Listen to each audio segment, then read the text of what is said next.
Layla was driving on a busy highway when she spotted a terrified kitten dashing in front of her car. She thought she accidentally ran over him, so stopped her car to check on him.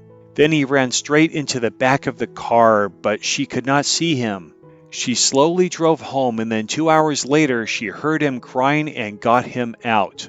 She named him Hitch. He's terrified, 5 to 6 weeks old, and needs socialization. Hitch was trembling the morning after he was rescued.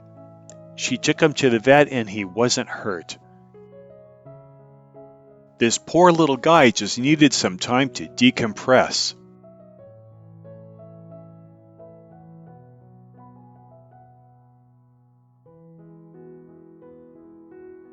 Each day he warmed up more and felt more comfortable.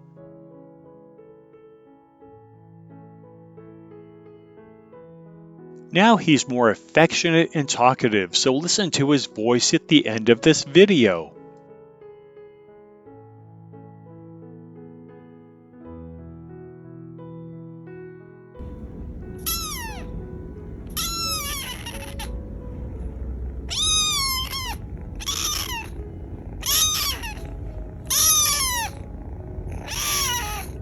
Hitch went from a frightening highway to a happy forever after life.